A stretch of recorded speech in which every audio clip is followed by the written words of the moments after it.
cystic fibrosis back then. It was just considered a death sentence. It feels like you're suffocating to death. Dorothy Andersen. She was the first to diagnose CF in a living patient. She was down in the basement in Baby's Hospital doing these autopsies. The first to recognize that CF was a hereditary disease. I mean, she's just brilliant, and she put this puzzle together. Dorothy Andersen was able to push the boundaries. She was kind, intelligent, and very bossy.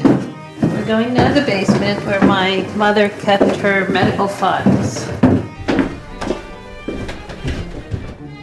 Welcome to Lost Women of Science. I'm your host, Katie Hafner.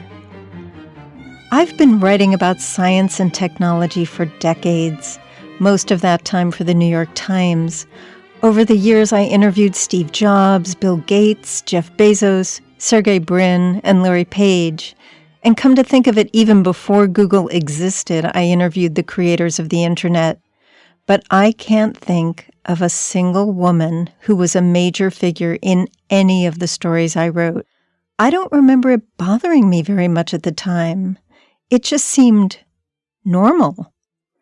These days I write obituaries for the Times, and I still face resistance when I'm writing about lesser-known women in science whose work was pivotal to their field.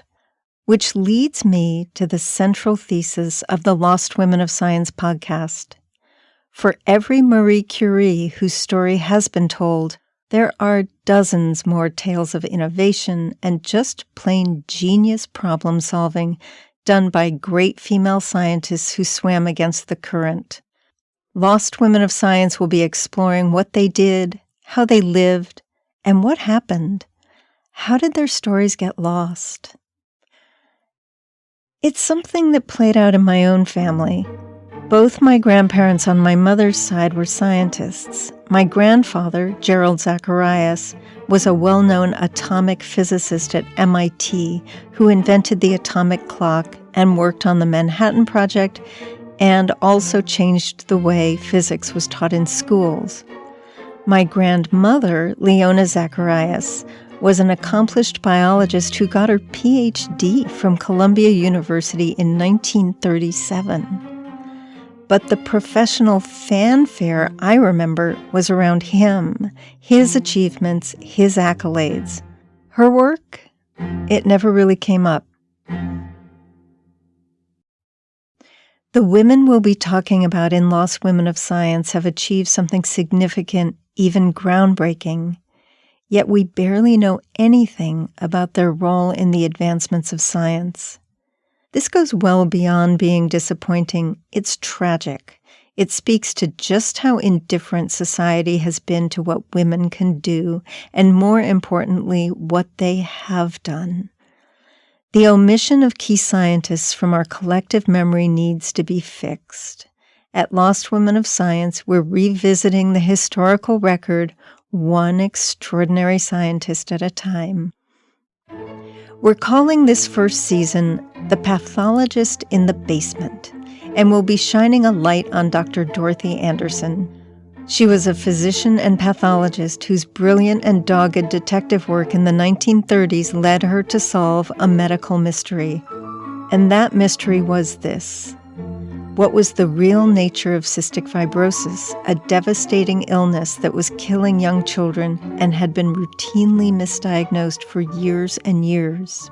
So I'm Francis Collins. I'm a physician and a scientist, and currently the director of the National Institutes of Health. In addition to leading the NIH, Dr. Collins in the 1990s led the Human Genome Project, the massive effort that unraveled the mysteries of DNA. Dr. Collins knows a little about Dorothy Andersen. I know her as the person who in 1938 described this disorder, cystic fibrosis of the pancreas. But he was a bit chagrined to admit that's pretty much all he knows. I don't know much about her career, her person, as somebody who must have traveled an interesting journey as a woman working in medical research. As one of the scientists who isolated the cystic fibrosis gene in 1989, Dr. Collins stood on the shoulders of path-breaking scientists like Dr. Dorothy Andersen. He's also an outspoken champion of women in science. So if he doesn't know much about her, who does? In this episode, we're going to tackle two mysteries. The first is the disease itself, cystic fibrosis. In the 1930s, it was a cruel killer of infants that was routinely misdiagnosed until Dr. Dorothy Andersen solved the puzzle.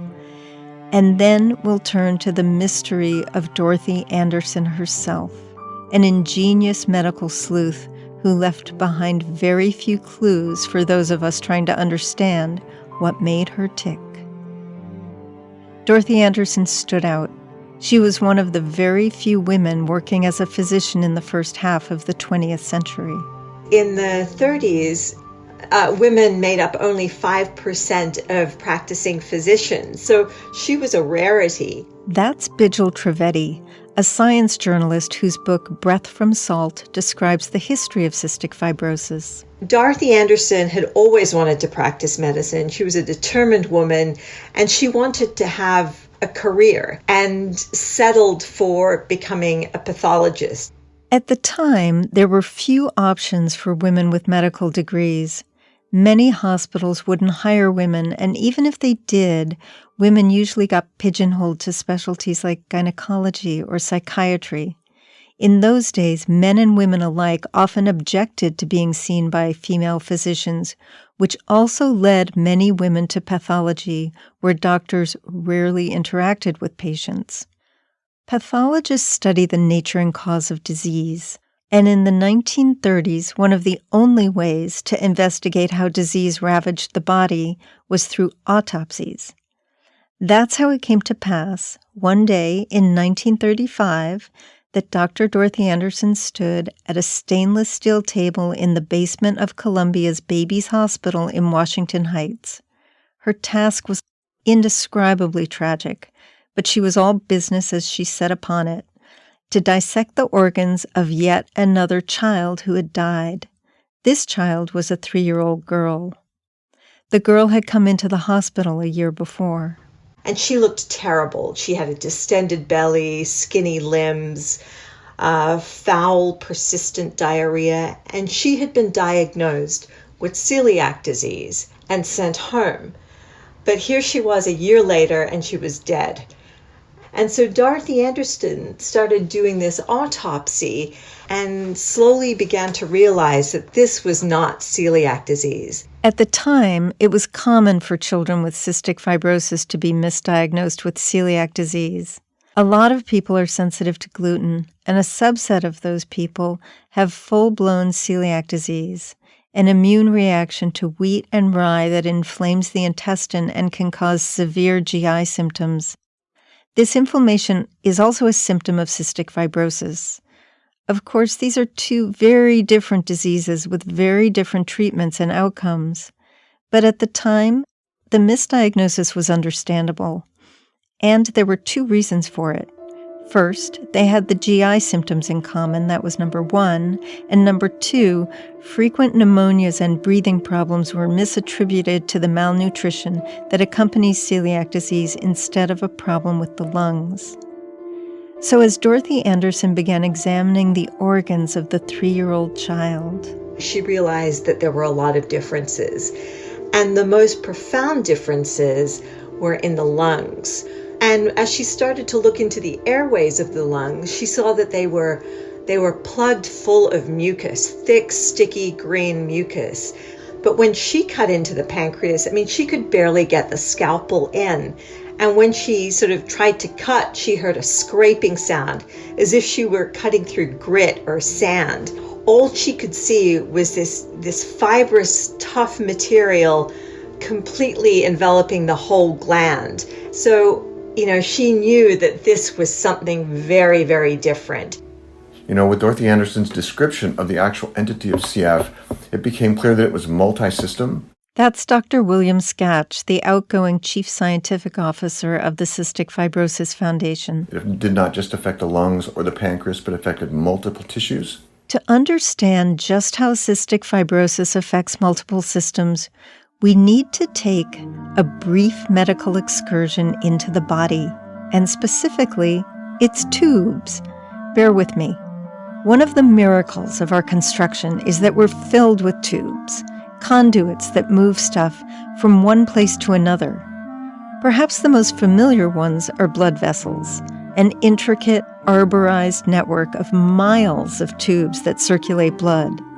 Block these tubes, most commonly by a clot, and the tissue at the far end dies. When it's the brain, it's a stroke. When it's the heart itself, it's a heart attack. The lungs also have blood vessels, but the most important tubes in and out of the lungs are the ones that allow for oxygen to come in and carbon dioxide to come out. If those tubes are blocked, we can't live. The pancreas also has tubes, the main one being the pancreatic duct. The miracle here is that the pancreas, which is producing digestive enzymes capable of breaking down a piece of steak in our intestine, doesn't digest itself. The reason is that the corrosive enzymes flow into these tubes, and from there they enter the intestines. But block these tubes, and the juices back up into the pancreas itself, to devastating effect. What Dorothy Andersen discovered was that the primary problem with these patients was very different from what causes celiac disease. And so Dorothy Andersen's discovery was that the lungs and pancreas shared the same fatal problem, that the real issue wasn't inflammation in the wall of the intestine, it was the clogging of the tubes in the pancreas and the lungs. Something was gumming up the tubes like molasses in a straw. Again, Bijal Trivedi. With this disease, the patients get persistent lung infections that destroy lung tissue and limit the ability to breathe. This thick mucus also builds up in their airways, so they can't actually inhale properly. They can't take a full breath and breathe deeply. They can't laugh properly because they don't have the air to laugh. It feels like you're suffocating to death.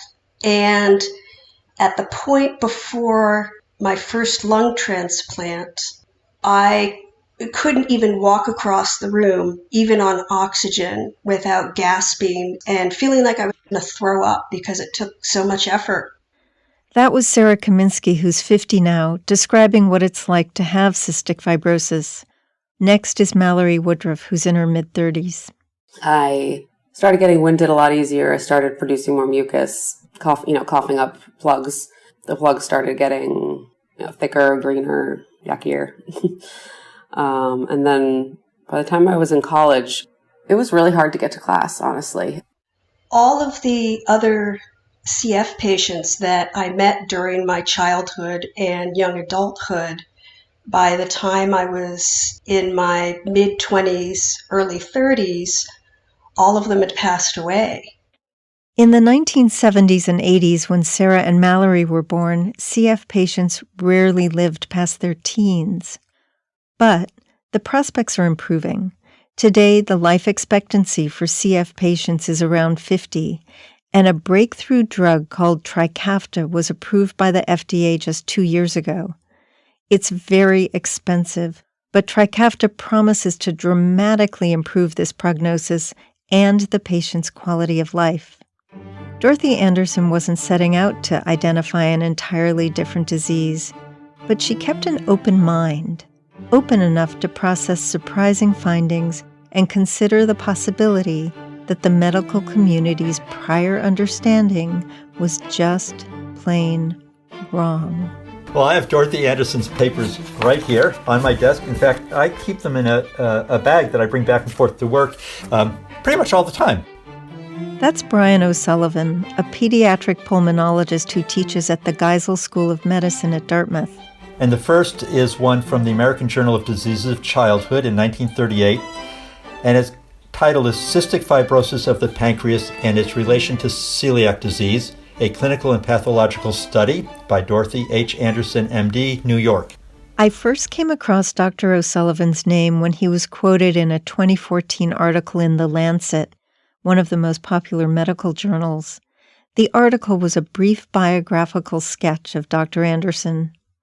And it turns out that every year when Brian O'Sullivan lectures to first-year med students about cystic fibrosis, the disease has obviously been around for millennia. It's a genetic disease. He makes a point of paying tribute to this key figure in the history of the disease.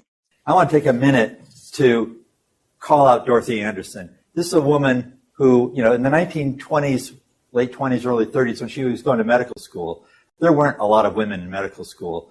It's funny, I'm looking at the audience now, it's almost all women, but it was very different in the 1930s. That 1938 paper he carries with him at all times was 50 pages long and written by a single author, which would be unheard of in today's world of publishing, where there are usually at least half a dozen and sometimes hundreds of authors on a paper.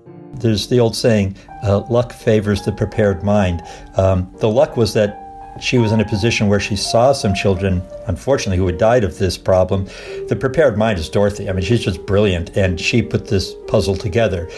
And so she recognized that she was seeing a group of children who had some of the hallmarks of celiac disease, but on autopsy had very different problems. That 50-page paper she published reviewed 20 cases from Dr. Andersen's own institution and many more from other places in an era where there was no Google Scholar. Well, she must have spent hours in the library finding these articles and then writing to other physicians and seeing if she could get their slides from autopsies and be able to compare it to what she was seeing. She reviewed hundreds of pathology slides from other children believed to have died from celiac disease until she really spelled out that she was identifying a completely different disease. And it was the first time it really was recognized as a separate entity. And she didn't stop there. After recognizing cystic fibrosis as something different, Dorothy Andersen went back to work, trying to understand as much as she could about the disease. And she started racking up a lot of firsts. She was the first to diagnose CF in a living patient, the first to emphasize diet and pancreatic enzyme replacement therapy in CF, the first to successfully treat pulmonary infection in CF with antibiotics, and the first to recognize that CF was a hereditary disease expressed in the manner of a recessive trait. Scott Baird is a pediatric critical care doctor at Columbia University Medical Center, and he's seen scores of CF patients throughout his clinical career. Like Dorothy Andersen before him, Dr. Baird has spent the bulk of his professional life at Columbia, so there's a kinship there. And Scott Baird, it turns out, isn't just a fan of Dr. Andersen's work, he's on a quest to fill in the details of her life. Dorothy Andersen, who never was specifically trained in pathology, never specifically trained in pediatrics, became a world-class pathologist, a world-class pediatrician, and clearly was a world-class researcher, somebody who was able to define and determine what might be associated with disease in patients, and who was able to push the boundaries. Coming up, we'll start to untangle more about this mysterious scientist. I'm Katie Hafner, and this is Lost Women of Science. So now that we appreciate what Dorothy Andersen did, let's try to unravel another mystery: who she was. Dorothy Hansine Andersen graduated from Johns Hopkins Medical School in 1926, one of only 5 women in her class. But Hopkins was well ahead of its time. When the medical school opened in 1893, there were 3 women admitted to the first class. Harvard Medical School wouldn't officially admit its first woman until 1945. Here's Brian O'Sullivan again. Following that, she went to Rochester and did an internship, and then she wanted to become a surgeon. In that day, women just were not accepted as surgeons. In 1926, when Dorothy Andersen graduated medical school, there were practically no female surgeons. In fact, until 1975, the American College of Surgeons admitted 5 or fewer women a year. So Dorothy Andersen settled for a career in pathology. In the medical community, pathologists sometimes have a reputation for not being people, of working with dead bodies and lifeless organs for a reason. Pathologists seldom see living patients except to do certain biopsies. But Dorothy Andersen was a different kind of pathologist. Here's Scott Baird again. She felt the suffering of others, and she did her best to try to minimize that whenever possible. It's difficult to advance the care and advance medical knowledge at the same time that you're providing the sympathetic care she provided for all of them. In the 1940s, cystic fibrosis was so new that parents had trouble finding physicians who knew much about it or who were even willing to take on a new cystic fibrosis patient, especially when the prognosis was so grim and death so swift. At the time, it was rare for patients with CF to live past 5. But word started to spread that there was this doctor in New York City who knew all about the disease. Desperate parents began bringing their kids to Dr. Andersen from all over the place. Here's Doris Tulson, whose daughter was diagnosed with cystic fibrosis in 1953. And after taking her to many, many different doctors who could not figure out what was wrong, we went through an agonizing 3 months until a very dear friend of my mother's, who was a nurse, read in a nurse's magazine about a Dorothy Andersen and cystic fibrosis. So Doris Tulson took her daughter to see Dr. Andersen. She was a dowdy-looking thing with a bun in the back of her head, no makeup. She had on a lab coat. You could tell she was a big smoker because she smelled of cigarettes, but she was very kind, and you knew that she really, really cared about what she was doing for these kids. Okay, so let's see. Dowdy.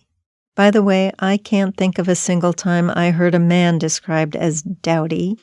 Brilliant, a heavy smoker, great with a microscope, but what else?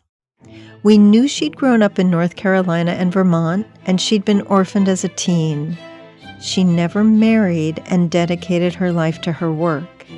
And that piece in The Lancet that I mentioned earlier, it said this.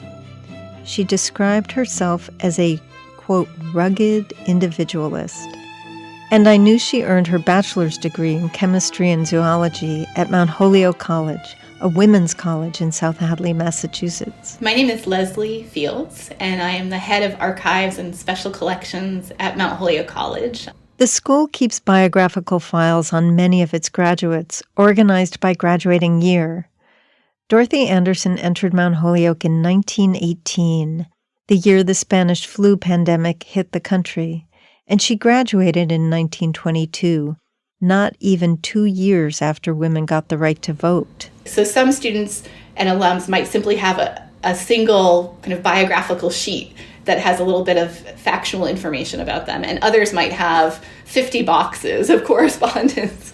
So hers is on the smaller side. So it is 2 thick folders. That's the extent of what we have in her biographical material. They're primarily made up of professional documents and administrative records from the college perspective on her. So we don't have her personal papers here. The alumni questionnaires that asked about marriage and children were left blank. But her education section about graduate school and becoming a doctor, that's in great detail. And there's even a question about publications, and she usually writes something like over 80 publications, too numerous to list here. That part makes sense. In terms of career accomplishments, Dorothy Andersen fulfilled the Mount Holyoke promise. The school was a bastion of science education from the day in 1837 when Mary Lyon, a devoutly religious educator and self-taught chemistry professor, opened its doors. And much was expected of Mount Holyoke students.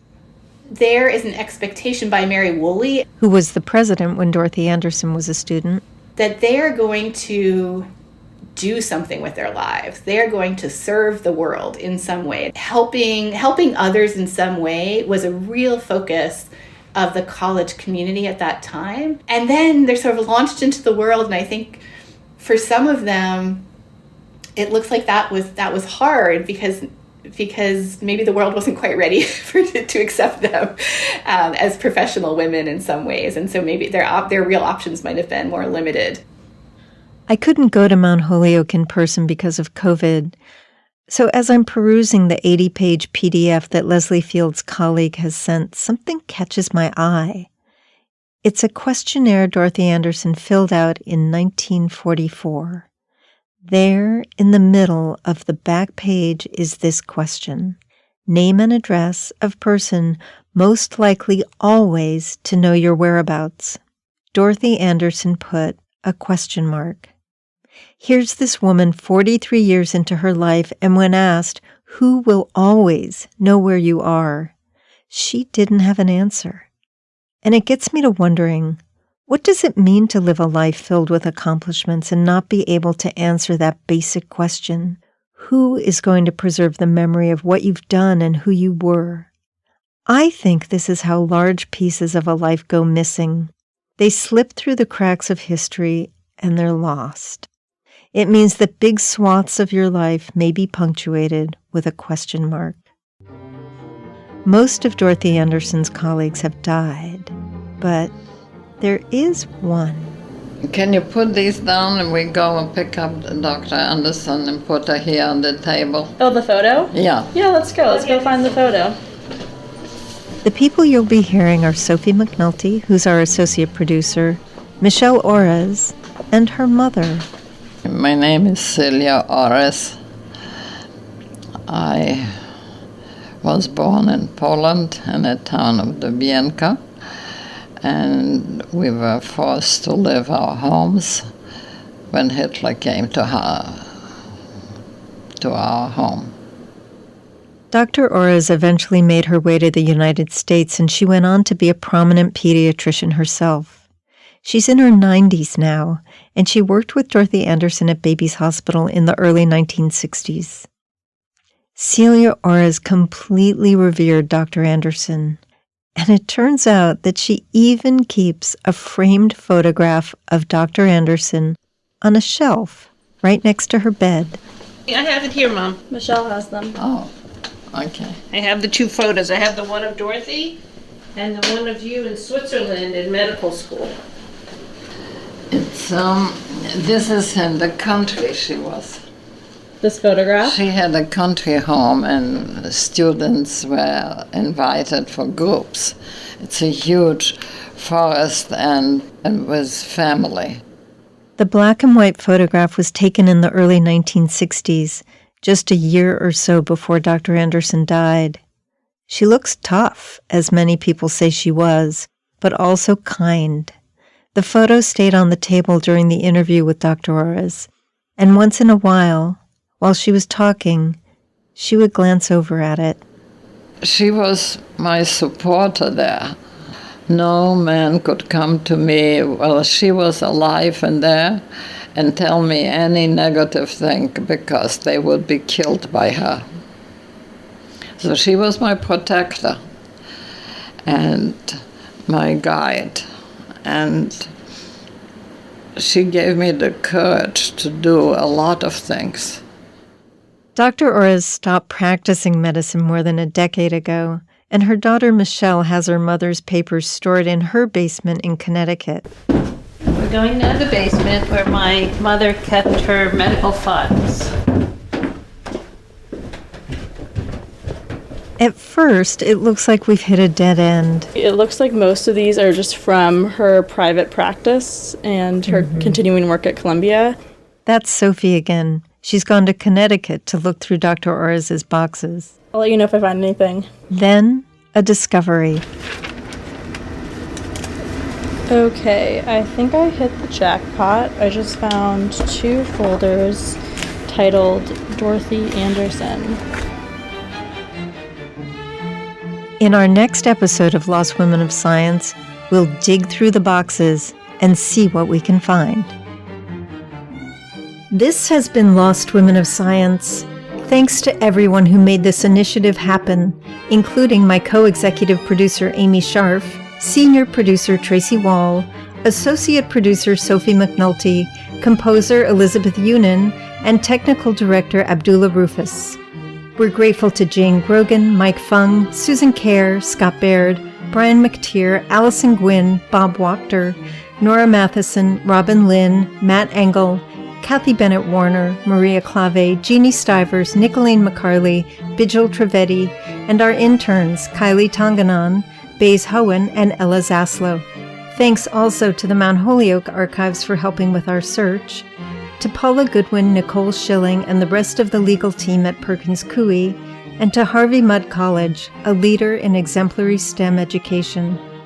We're also grateful to Barnard College, a leader in empowering young women to pursue their passions in STEM as well as the arts, for support during the Barnard Year of Science. Thanks to Emily Quirk and Jim Schachter at New Hampshire Public Radio, where this podcast was recorded. Lost Women of Science is funded in part by the Gordon and Betty Moore Foundation, Schmidt Futures, and the John Templeton Foundation, which catalyzes conversations about living purposeful and meaningful lives.